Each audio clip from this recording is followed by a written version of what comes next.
waxay runtii Somaliland marka loo eego maaragtay waxyaalaha wanaagsan ay u leeyihiin waxay u leeyihiin sumcad caalamiya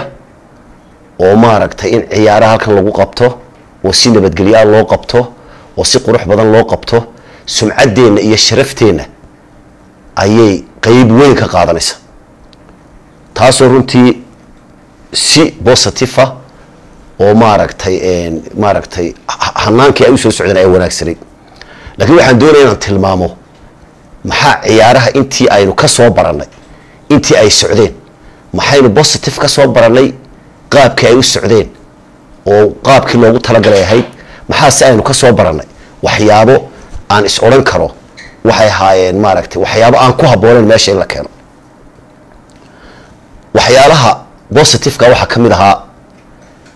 in maaragtay dadku meesha soo camiro oo tarabuunka la soo camiro oo dadweynuhu si wanaagsan ay u soo buuxiyaan marka horeba oo si habsami ah u soo fariistaan waxa kale oo positive inay si wanaagsan isu taageeraan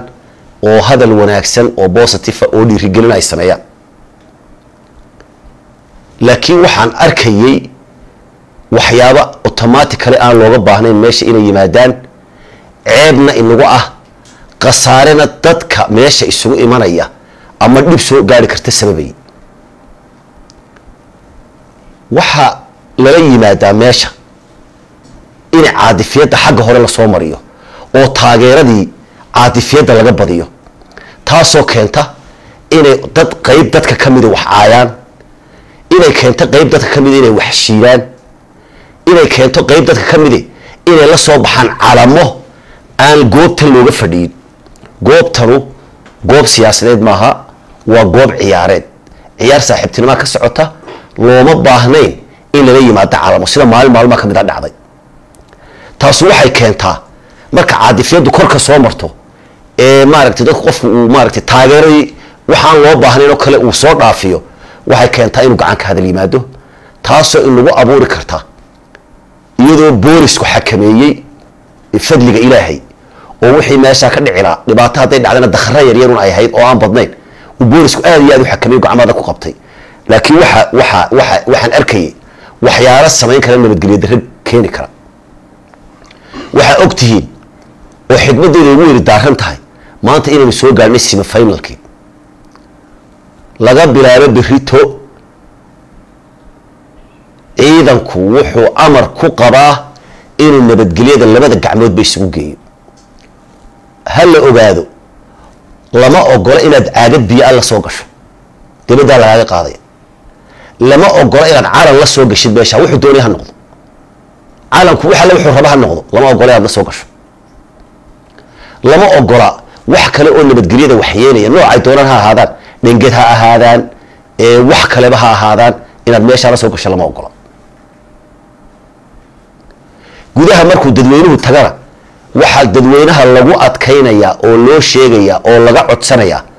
inay si akhlaaq leh intay u fariistaan inta yar ee qaraanqalka wada caadifiyada xagga sare soo marinaysana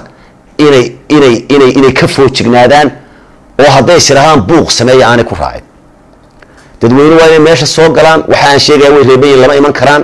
gudaha markay yimaadaana waa inay si fiican u daawadaan si fiican oo hufan oo gobonimo leh oo sharaf leh wuxuu taageeraan hadii adeer laga badiyana dii adeer hambaliya sida caalamku yeelkii ka badiyay waxa weey ninka guuleystay guul iyo ciyaarta meesha ka socota Soomaaliland ma guulta haddaad guuleysatidna guul labaad baad guuleysatay haddaad guul darisatidna qasaare hadii guul ka baro sida ummadu yeesha caalamku yar laba waxba ku furan dee saaxiibka hambaliya haduu ka badiyo haddaan hambaliyeenayna dee ha adoo ay tamin aan waxba sameyn ama taageero adoo waxba sameyn ama kii laga badiyo waxba sameyn garoonka si wanaagsan oo akhlaaq leh oo edeb leh uga bax oo mustaqbalkaaga dambeena waxa yeeli waxaan uga digayaa dadweynaha aan leeyahay dadka waliba had iyo jeer fara ku tiriska dadweynuhu ma wadaha dhibka gacantaada ha ku soo qaadan haddaad gurigaaga ka timi ood farxad u soo diyaar garowday ood meesha inaad daawato cid taageerta u timi bal ka war haddaad sidii wada adiga lagu dakhro maxaad faa'iido bal ka wada inta tashiid bilowdo boolisku ku qabto oo sharciga lagu horgeeyo oo maxkamadda lagu saaro maxaad faa'iido qofku waa xisaabtama maxaad meesha u timi qofku waa xisaabtama waxaad meesha u timi inaad daawato ciyaartan farxad iyo reyn aad kala noqotid ama adigoo wax bartay wax fahmay aad kala noqotid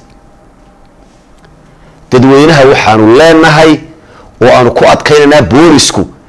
sidii hore maaha maadaama semifinalkii tahay nabadgelyada waanu adkaynaynaa boolisku amar buu ku qabaa indho waaweyn buu ku eegayaa meel walba wuu taagayay ciddii far dhaqaajisay la yimaada waxaan taageero ahayn iyo waxaan ciyaar wanaag ahayn dadka labadaas baa laga rabaa nin ciyaariyo ciyaar wanaagsan ciyaara nin taageeriyo taageero wanaagsan muujiya labada waxaan ninka qofka la yimaada talaabo adag oo sharciga waafaqsan baa laga qaadayaa dadweynuhu taa ogaano waa dadkayagii waanu soo dhaweynaynaa waanu ku faraxsanahay inay farxaan ay wax ciyaaraan waxaanu laakiin uga digaynaa nabadgelyada inagoo wada